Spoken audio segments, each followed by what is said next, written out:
basketball player. I want to be an actor, a doctor, a teacher, a chef, an artist. What do you want to be when you grow up? a mermaid. Do you know what a computer programmer is? No. I think it's something that has codes and is able to decode a mystery. I think that they... Wait, what? Computer programmer?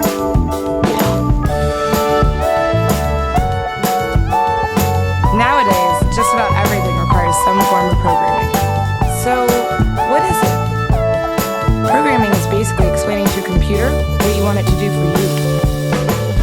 When you're programming, you're teaching possibly the stupidest thing in the entire universe, a computer, how to do something. Programming is one of the only things in the world that you can do where you can sit down and just make something completely new from scratch, whatever you want. It's really not unlike kind of playing an instrument or something, or playing a sport. It starts out being very intimidating, but you kind of get the hang of it over time. Coding is something that can be learned, and I know it can be intimidating. A lot of things are intimidating, but what isn't? A lot of the coding that people do is actually fairly simple. It's more about the process of breaking down problems than sort of coming up with complicated algorithms as people traditionally think about it. Well, if it's fairly simple, why aren't there more of us doing it? Over the next 10 years, there will be 1.4 million jobs in computer science, and only about 400,000 grads qualify for those jobs. That's a shortage of 1 million people. So, how do you start?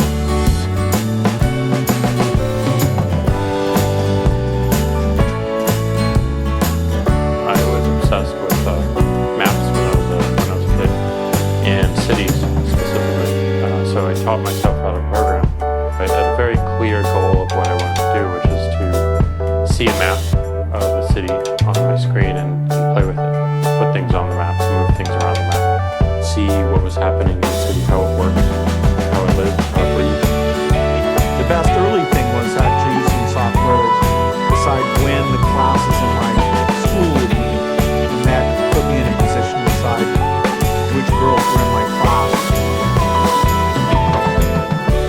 The first program I wrote asked things like, what's your favorite color? Or how old are you? I first learned how to make a green circle and a red square appear on the screen. The first time I actually had something come up and say, hello world, and I made a computer do that. It was just astonishing. When I finally learned a little bit of programming, that blank wall resolved into a bunch of doors, and you open them, and finally you start to open enough doors that the light comes in. And to me, a finished program is like a structure filled with light. All the corners are illuminated. You understand the structure of it. It's a really serene feeling to have completed that.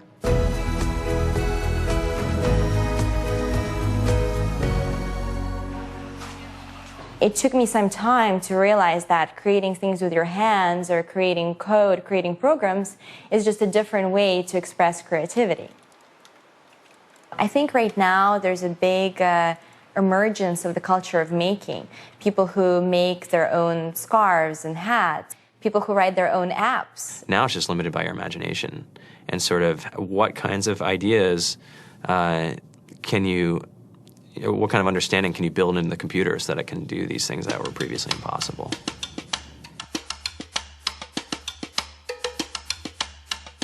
All great things are built in teams when you collaborate with other smart people. You're testing your ideas, you're stimulating each other. That's what makes us successful. It's not some flash of brilliance by somebody who then codes 24 hours a day for 3 weeks. It's what happened. The magic happens when we're all on the same page, collaborating and building something together. There's a much greater need in the world for engineers and people who can write code than there will ever be supply. And so we all live these very charmed lives.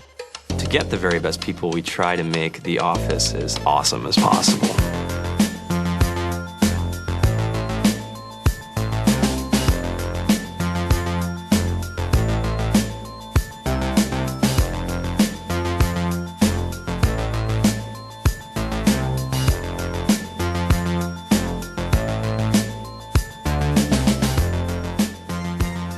have a fantastic chef, Free food, breakfast, lunch, and dinner. free laundry, snacks, even places to play and video games and scooters. There's all these kind of interesting things around the office and places where people can play or relax or go to think or play music or be creative.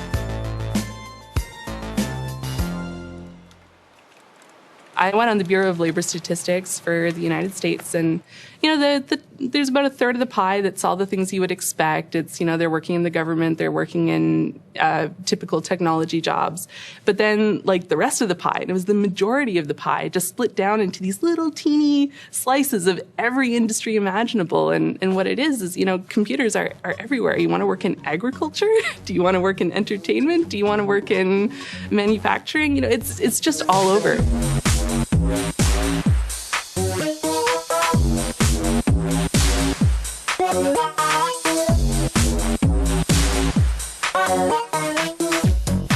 Here we are, 2013. We all depend on technology to communicate, to bank, information, and none of us know how to read and write code. So you guys, what else? Who else has an idea of what we can change with our programming? What else can we do? Tiffany? What I saw my students take away from using Scratch and programming in our classroom is that they were willing to push through problems. It really builds critical thinking, it builds problem solving, and it's something that they can then apply to math in the classroom or their reading skills. We integrated science with this programming, and I saw my scores go up 30%. When I was in school, I was in this after-school group called the Whiz Kids. And when people found out, they laughed at me and, all these things. And I'm like, man, I don't care. I think it's cool. And, I'm learning a lot. And some of my friends have jobs. It's important for these kids. It should be mandatory to be a citizen on this planet, to read and write code.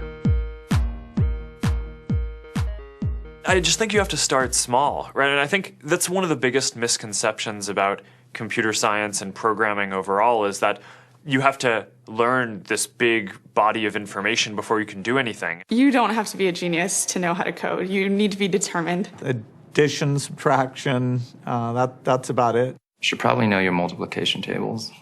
You don't have to be a genius to code. Do you have to be a genius to read? Do you have to be a genius to do math? No. No. I think if someone had told me that software is really about humanity, that it's really about helping people by using computer technology, it would have changed my outlook a lot earlier. Whether you're trying to make a lot of money or whether you just want to change the world, computer programming is an incredibly empowering skill to learn. To be able to actually come up with an idea and then see it in your hands and then be able to press a button and have it be in millions of people's hands. I think we're the first generation in the world that's really ever had that kind of experience. The programmers of tomorrow are the wizards of the future. You're going to look like you have magic powers compared to everybody else. I think it's amazing. I think it's the closest thing we have to a superpower. Great coders are today's rock stars. That's it.